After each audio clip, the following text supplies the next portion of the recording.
Everyday life. మన day to day లైఫ్లో oxidation reactions యొక్క ఇంపార్టెన్స్ ఏంటో చూద్దాం. The first one is corrosion.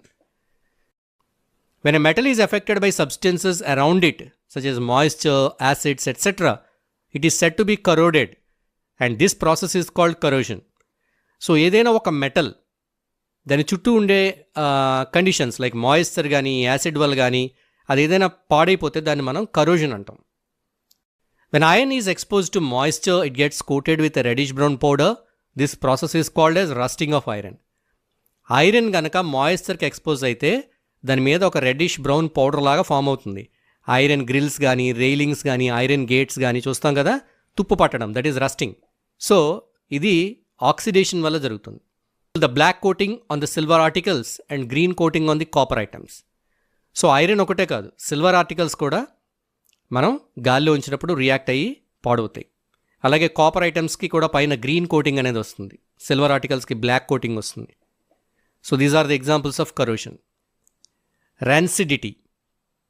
When fats and oils are exposed to air, they get oxidized. Fats ఆయిల్స్ని గాలికి మనం expose చేసి వదిలేసినప్పుడు అవి ఆక్సిడైజ్ అయిపోతాయి. అప్పుడు వాటి స్మెల్ ఇంకా టేస్ట్ కూడా చేంజ్ అయిపోతుంది. సో అలా చేంజ్ అయిపోయిన ఫ్యాట్స్ని మనం ర్యాన్సిడ్ ఫ్యాట్స్ అంటాం. ఈ ప్రాసెస్ని ర్యాన్సిడిటీ అంటాం. సో కొన్ని చిప్స్ కానీ లేకపోతే డీప్ ఫ్రై చేసిన ఐటమ్స్ కానీ కొన్ని రోజులు అలా వదిలేస్తే మనకి ఆయిల్ ఒక స్మెల్ వస్తుంది. It is called rancidity. To prevent the oxidation of fatty foods, the following preventive steps are followed. So fatty ఫుడ్స్ని ఆక్సిడేషన్ అవ్వకుండా మనం ప్రివెంట్ చేయడానికి ఫాలో అయ్యే స్టెప్స్ ఏంటో చూద్దాం. 1. Adding anti oxidant chemicals to the foods. ఫుడ్స్కి anti oxidant కెమికల్స్ని add చేస్తే అవి ఆ ఫుడ్స్ ర్యాన్సిడ్గా మారవు. Second one, keeping food in air tight containers. ఫుడ్ని ఎయిర్ టైట్ కంటైనర్లో ఉంచితే ఎయిర్ అనేది మనం అక్కడికి వెళ్లకుండా చూస్తే then we can prevent the rancidity.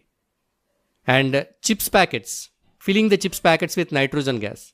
Chips ప్యాకెట్స్లో నైట్రోజన్ గ్యాస్ని ఫిల్ చేస్తారు, దీనివల్ల ఆక్సిడేషన్ అనేది జరగదు.